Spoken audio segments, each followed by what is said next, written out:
օրհնյալինի Տերը, փառք Աստծուն, ինչի համար, որովհետև իրոք հենց այս օրն էլ, որ մենք առիթ ունենք իր ներկայության մեջ հավաքվել, լսի մեծ օրհնություն է մեզ համար։ Աստված առատ է, Աստված բարի է, Աստված ողորմած ու սիրող է մարդու նկատմամբ, լցված մեծ սիրով եւ մեզ համար շնորհ է, որ իրավունք ունենք իր առջև կանգնելու, իրենից լսելու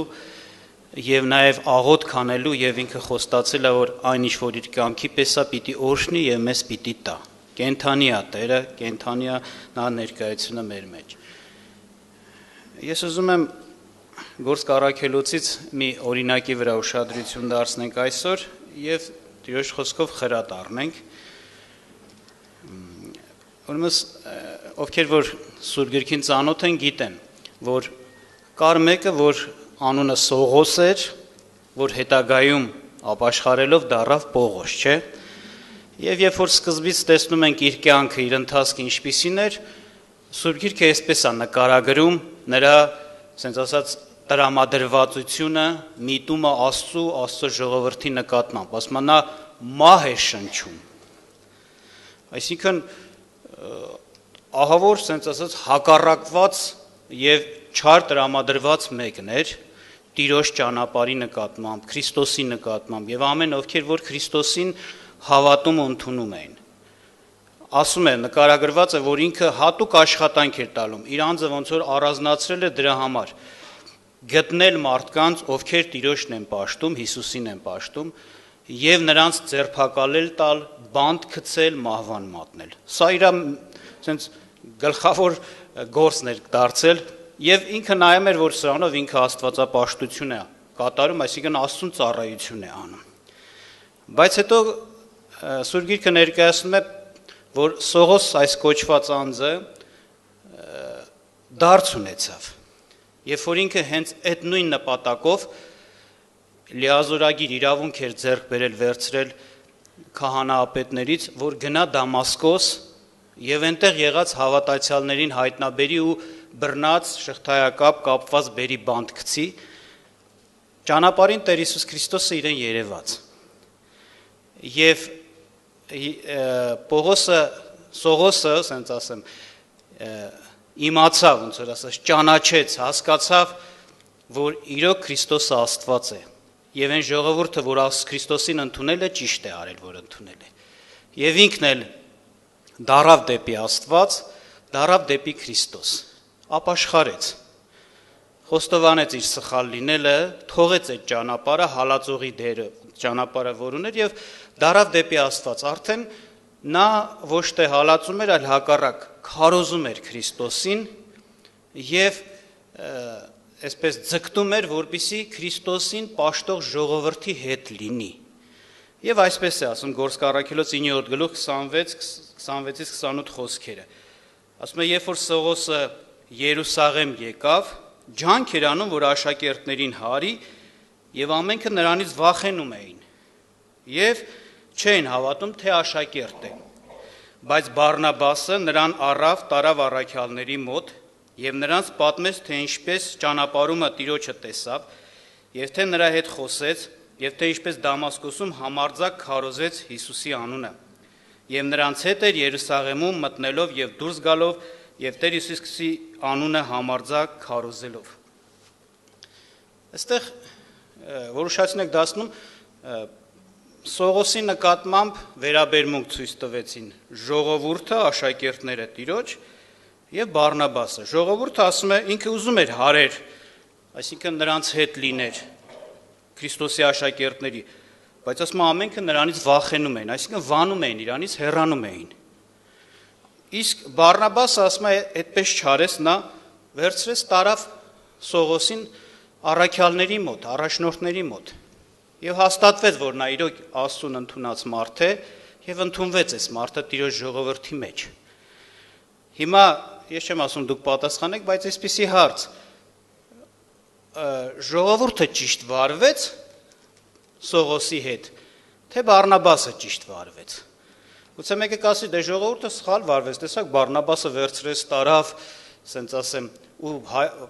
հայտնի եղավ, որ իսկապես այս մարդը Աստծուն սիրող մարդ է։ պետք չէ նրան վանել։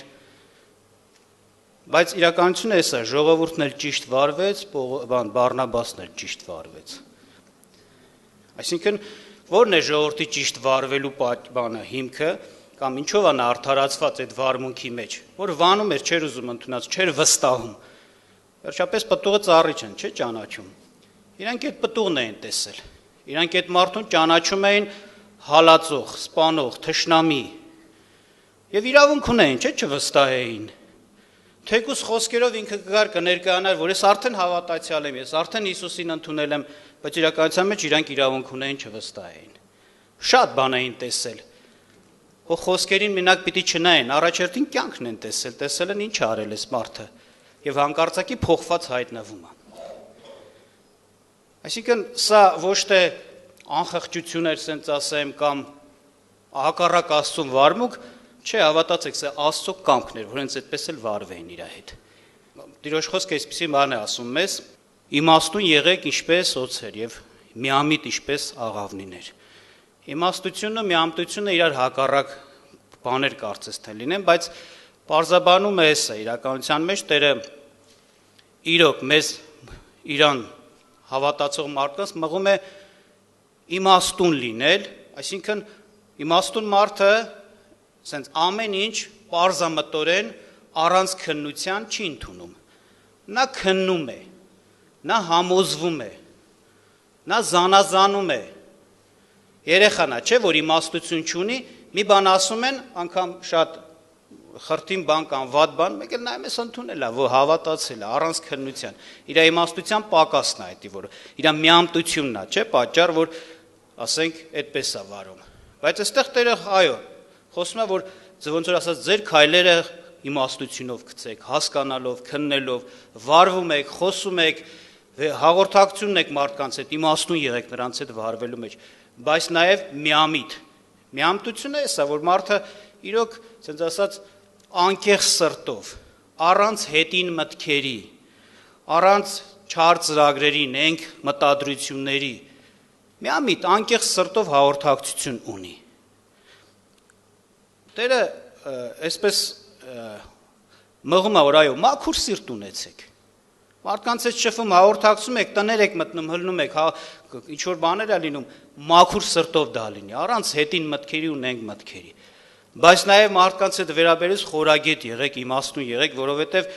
ընես չի, որ դուք որ ասենց ասած մաքուր սրտով եք վարվում, անկեղծ սրտով եք վարվում, բոլորն էլ ձեզ նման ձեր հետ այդպես կվարվեն, այդպես չի։ Հազար տեսակ մարդիկ կան, մտադրությունների տեր, խորամանկ, խարդախ, խափեպա կան, չէ, չեն կար ասենք չկան։ Եվ իրանք կաշխատեն էլ, որպեսզի օրինակ քո միամտությունը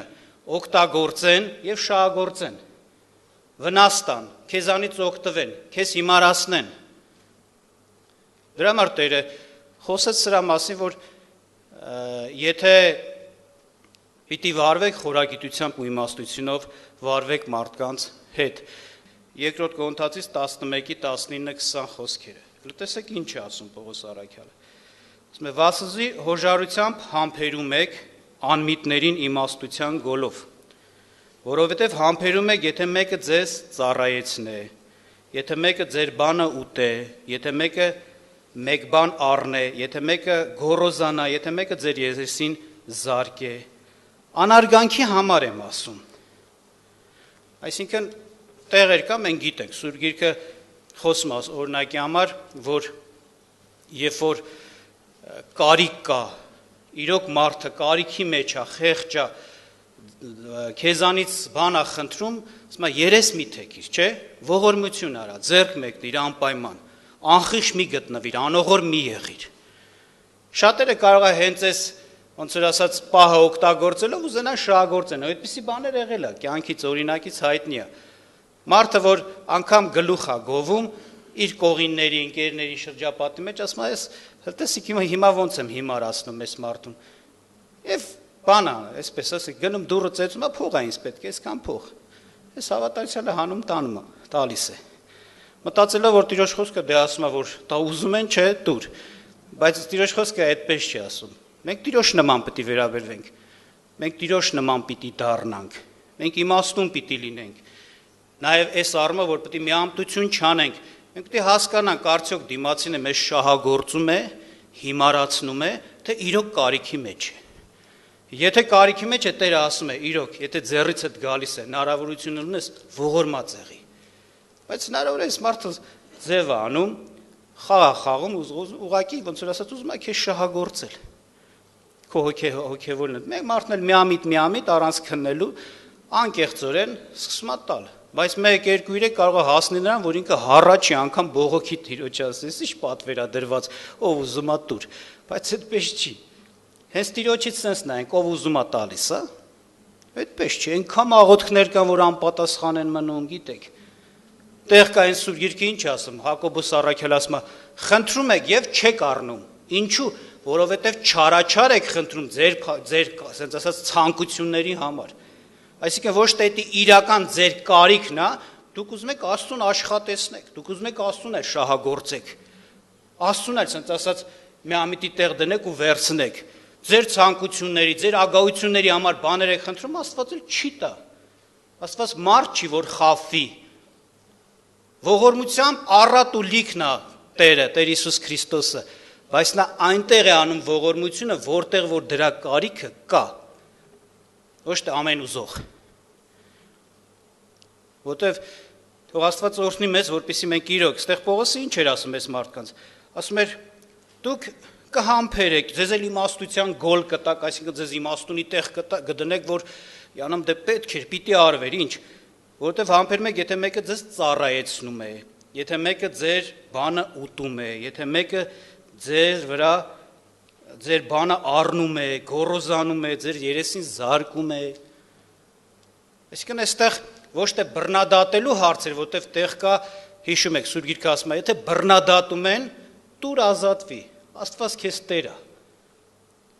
Անկամ ասում է, երբ որ շապիկ տեն ուզում, չէ, բաճկոն տել տուր։ Սրա մասին խոսքը չի։ Այս մարդիկ շահագործում էին հոգևորներին։ Նրանց միամտությունից ու անկեղծությունից օգտվելով շահագործում են։ Այստեղ Տեր ասում է միամիտ մի եղի։ Դու որ մաքուր սրտով ես, պարզ սրտով ես, մի մտածի բոլորն էլ այդպես կվարվեն։ Ու իրականության մեջ գիտեք ոնց է, այդտենց օրինակներ առօրյա կյանքում էլ երևացել է, տեսել ենք, օրինակ եղել է իրավիճակ, որ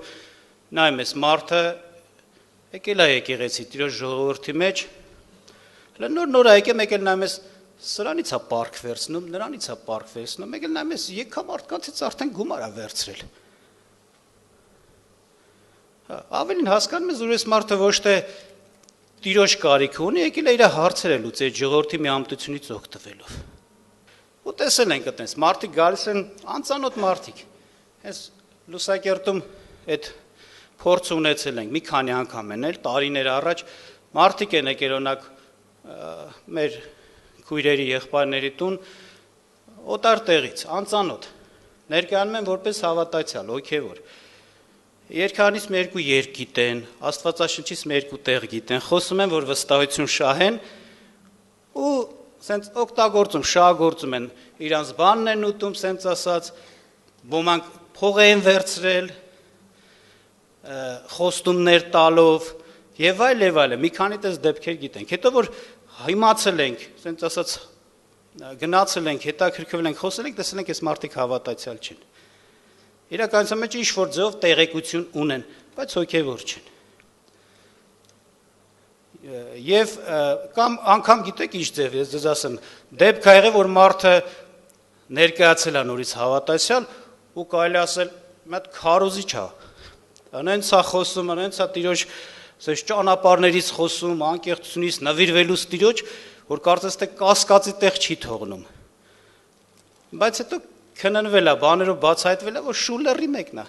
Ու իմացել ենք, որ Հայաստանի տարբեր շրջաններում շրջում է հենց այդ բանով վստահություն է ձեռք բերում, հենց իր ճարտար խոսքով, ավետանի լավ իմացությունով ու մարդկանցից գումարներ է փոկում։ Հեքիաթ է պատմում, թե եկել եմ, մեկը կար օրինակի համար ինքը տեսքն էլ ընդունել էր այն իսպանացիները, որ մորուք ունեն բան, չէ, տենց Իսպանիայի հավատացյալ եմ։ Լրիվ այդ լեզվով աղբարական սենց ասած լեզվով խոսում է ու շատ լավ ավետանից տեղյակ է։ անգամ վարդապետություններ է հետդ քննում այս կարգի։ Ու մի հատ էլ հեքիաթ է հնարում, որ եկա ինձ իմ մի ամտությունից ոմանք օգտվեցին, գումարները ստարան, ինձ գումար է պետք։ Ամենայն դեպս էսա, հենց որ այդ գումարի հարցն է առաջանում, տես բաներ առաջանում, ուշադիր եղեք։ Հնարավոր է այս մարդը իրականության մեջ նորից եմ ասում, այդ շարլատանի մեկն է, ես այս խաբեություններով ապրում եմ։ Թող Աստված օրհնի, իմաստուն գտնվենք սրա մեջ։ Ուշադիր եղեք, երբեք Աստված չի մեղադրում մեկին, եթե դու զգուշություն ես անում, կասկածանքով ես մտնում մեկին, մինչև որ համոզվես ինչ-որ բանի մեջ։ Դե այդպես բանի մեջ չի մեղադրի, կասի, խես կասկածում։ Կասկածելի մեղադրել է այն մարդը, որ չար կասկածներ ունի, այսինքն ապացույցներ ունի Աստծով հաստատված, բայց էլի կասկածում է մեկի վրա։ Պտուղը տեսնում է, տարբեր բաներով Աստված ցույց է տալու, որ օրինակ այս մարդը իրոք Աստծո մարդը, ու մարդը նորից կասկածներ ունի։ Սա կոչվում է Սուրբ Գրքում չար կասկածներ, անհիմն, անտեղին, բայց ընդհանրապես կասկածել, փորձել, քննել, սա Տիրոջ կյանքն է, դրա համար ասում եմ խորագետ եղեք, իմաստուն եղեք։ Իհարկե այս օրինակները, որ ես ձեզ բերեցի, կարելի ասել, եթե այստեղ մարդը վնասել է քաշում, նյութական ինչ-որ վնասներ է, էլի սենց վերականգնելի է, չարյաց փոքրագույն, կարելի այսպես ասել։ Բայց տեղեր կա, որ մարդը հենց անծանոթներին ընդունելով, իր միամտությունով կարող է շատ ավելի մեծ վնասներ քաշի, հենց իր միամտությունով ու խորագություն չանելով, չքննելով։ Օրինակ կուզեմ կարդամ նույն Պողոս առաքյալի անհանգստությունը նույն Կորինթացիների հետ կապված, այստեղ ինքը հիմնականում խոսում է նյութական հարցերի բան եւ այլը, չէ՞, ասես կանեք, կհամբերեք, այսինքն կթողնեք, որ ձեզ այդ բաները անեն, ձեր ունեցածը տանեն, ձեզ աշխատեցնեն, ձեզ ծառայեցնեն, ասում բանի համար եմ ասում, անարգանքի համար եմ ասում, չեմ գովում ձեզ էլի, որ sense թույլ եք տվել, հիմարություն են, հիմար ասում են, դուք էլ հոժարվել եք, ու լավ իմացեք, ոմանք կարող մտածեն ասեն, դե մենք որ sense ենք անում, մտածում ենք ընենց անենք ավետարանի խոսքին, ավետարանին, Աստծո արքայության տարածմանը չարքիլի, էլի չասեն չտվեց, չարեց, բայց իրականության մեջ հակառակ, ես հենց արգելք ավետարանի խոսքի տարածմանը։ Շատ մարդիկ են ստենց, որ մտադրություն միտ դնում են ու անում են, հետո էլ ինչ են իրանք խոսում, այստեղ այնտեղ, որ իմաստ չունի գնալ այդ ժողովրդի մաս դառնալ, որտեղ տեսեք ոնց ենք հիմար ասում, գնանք մենք էլ պետք է այդպես դառնանք։ Բայց իրականության մեջ Տերը հավասարակշռված խոսք է տվել, մի թող քեզ հիմար ասնեն, քննիր։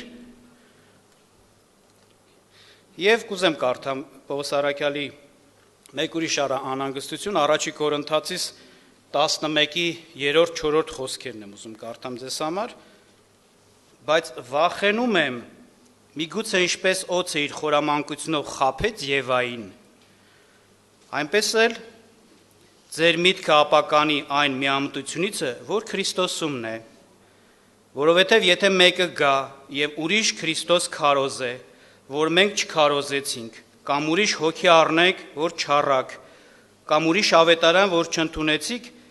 լավ կհամբերեք։ Նորից տեղել է բանանում, հանդիմանական խոսքը։ Պողոս ասում է, ես գիտեմ, որ դուք իրոք Քրիստոսին ընդունած, Աստծուն սիրող, Քրիստոսին սիրող մարդիկ եք, բայց դեռ ոնց որ երեխա եք, հոգևոր կյանքի մեջ։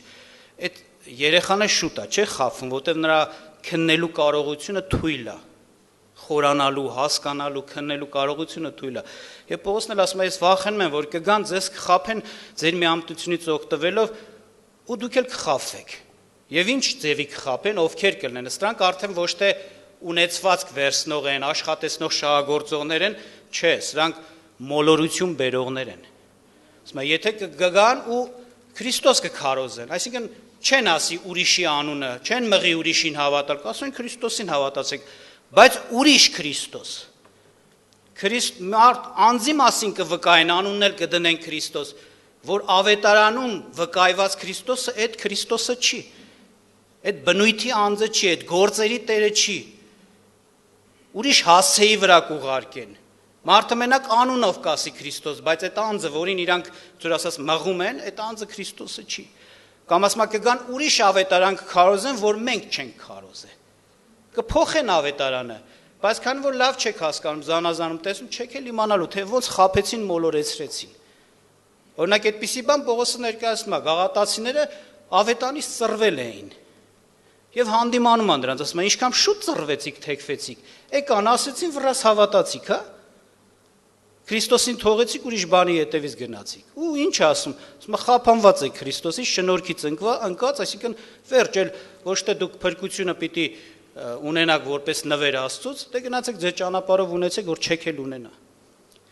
Այսինքն այս միամտությունը ավելի, այս միամտության հետևանք ավելի ծանր կարա նստի։ Մարդիկ կլինեն, որ կգայթակղվեն Տիրոջ ճանապարհից, երբ որ իրանց միամտությունից օգտվելով իրանց վնաս կտան, կշահագործեն, այդպիսի բան տեսել ենք։ Մարդիկ կլինեն, որ իրանց միամտությունով կընկնեն չարագործ մոլորացնողների ձեռքը եւ կորուստի ճանապարհ կբռնեն։ Իհարկե, մեկ բան կուզեմ ասեմ, գուցե մարդը մտածի, եթե վտանգավոր այդքան բաներ կան, արդյոք իմ խելքը հասկացողությունը կբավարարի, որ ես ամեն ինչն էլ հասկանամ, քննեմ ու հեռու մնամ։ Ուղղակի էս է բանը, որ Տիրոջ խոսքն էլ ասում, օրինակ Սաղմոսի մեջ 116 Սաղմոսում 6-րդ խոսքում ասում է, այսպես կարելի է ժողովուրդը այս խոսքը սենց է դարձրել, միամտի Տերը Աստված է, չէ՞։ Այնտեղ ասում է Տերը միամիտին կպահի։ Այսինքն, եթե մարդը իրոք անկեղծ Աստծուն սիրող անձնավորություն է, ինքը թող Տիրոջ վրա հույս տնի, որ Աստված իրան օգնելու է։ Բայց այս էլ չի նշանակում, որ այն ինչ որ հիմա ես ասեցի, կարելի է անտեսել ու հենց տես նայել, Աստված ինձ օգնելու է, Աստված ինձ պահելու է, Աստված չի թողելու, որ այդ խաբեբաների ձեռը ընկնեմ, չէ, ես իմ կողմից զգուշությունը անեմ, ես իմ կողմից իմաստության վարվեմ, այս ասածները ինչ որ ասեցի լսեմ, հնազանդվեմ, մնացածը Տերը իր ինչ որ ոնց որ ասած ինձանից կախված չի արդեն, Տիրոջից է կախված, Տերը հավատարիմ է, կանի։